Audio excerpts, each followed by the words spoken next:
পশ্চিমবঙ্গের আকাশে আজ গেরুয়া আবির উড়ছে। বাংলার বুকে এক নতুন রাজত্বের সূচনা। বিজেপি অনেক দিন থেকেই চেষ্টা করছিল বাংলা দখল করতে, অবশেষে সারা বাংলা এখন তার। বিজেপি কি কৌশলে এই বাংলাকে হাতে পেল সেগুলো নিয়ে অনেকে অনেক রকম কথা বলছে। তবে আপনি দেখুন, ভোটের পূর্বে সারা বাংলায় যেভাবে দাঙ্গা সৃষ্টি হয়েছে, সেটা মুর্শিদাবাদের জঙ্গিপুরের বেলডাঙ্গা যে সমস্ত ঘটনাগুলো ঘটেছে, দাঙ্গা মেনলি ভাবে সব দাঙ্গাই কিন্তু ধর্মকেন্দ্রিক দাঙ্গা।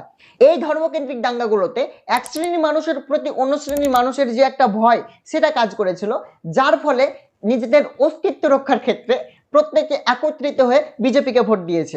আর এমনটা না যে মমতা বন্দ্যোপাধ্যায় হিন্দু ভোট আগলে রাখার জন্য কিছু করেনি, তিনি স্টেজের ওপর অনেক কিছুই করেছেন। তিনি স্টেজের ওপর স্টেটমেন্ট দিয়েছেন। স্টেটমেন্টের ধরনটা এরকম ছিল যে একটা কমিউনিটি যদি জোট বাঁধে না, তাহলে কয়েক মিনিট লাগবে, এরকম একটা কিছু কথা বলেছিলেন।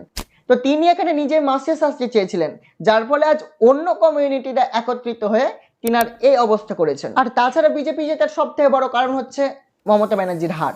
হ্যাঁ, মমতা ব্যানার্জিকে যারা ভোট দিত, তৃণমূল কংগ্রেসকে যারা ভোট দিত, তাদের অধিকাংশ মানুষের ভোটাধিকার ছিল না। এই যে এসআইআর এর ফলে অনেক মানুষের ভোটাধিকার বাদ চলে গেছে, অনেক বৈধ ভোটারের ভোট বাদ চলে গেছে। যেই ভোটগুলোকে কাজে লাগিয়ে মমতা বন্দ্যোপাধ্যায় সিএম হতো, সেই ভোটগুলোই এখন নাই। দেখুন, লক্ষ্মীর ভান্ডার একটা বড় মাস্টার স্ট্রোক ছিল এর আগের ইলেকশনগুলোতে। এই ইলেকশনে কেন কাজ করলো না? এর আগের অ্যাসেম্বলি ইলেকশনগুলোতে বিজেপির তরফ থেকে এই সমস্ত ভাতাগুলোকে বলা হতো ভাওতা, ভিক্ষা, এই সমস্ত। এমনকি এটাও গুঞ্জন উঠেছিল যে বিজেপি যদি ক্ষমতায় আসে তাহলে লক্ষ্মীর ভান্ডার বন্ধ হয়ে যাবে। তো যার ফলে মমতা বন্দ্যোপাধ্যায় খুব ভালোভাবে উপকৃত হয়। এই জিনিসটা বিজেপি খুব ভালোভাবে বুঝেছে এই ইলেকশনে, যার ফলে আপনি দেখুন সমস্ত ভাতাগুলোকে যেগুলো মমতা বন্দ্যোপাধ্যায় দিচ্ছে, সেগুলোকে ডবল ডবল করে দেওয়া হয়েছে। যে লক্ষ্মীর ভান্ডারে 1500 পেতেন, সেটা এখন অন্নপূর্ণা ভান্ডার হয়ে 3000 পাবেন। যে যুব শক্তিতে 1500 পেতেন, সেটাই এখন যুব শক্তিতে 3000 করে পাবেন। তো সব দিক থেকে আলটিমেটলি ভাবে ডবল করেছে। অনেক ক্ষেত্রে এই সমস্তগুলোকে একটু মডিফাই করেছে। তো এই যে প্রকল্প চালুতে অন্য রাজ্যেও বিজেপি বেনিফিট পেয়েছে, এই রাজ্যে বিজেপি বেনিফিট পেল। তো 35 বছর সিপিএম রাজত্ব করেছে, চলে গেছে। কন্যাশ্রী গ্লোবাল লেভেল পর্যন্ত গেছে, অনেক অনেক প্রকল্প চালু হয়েছে।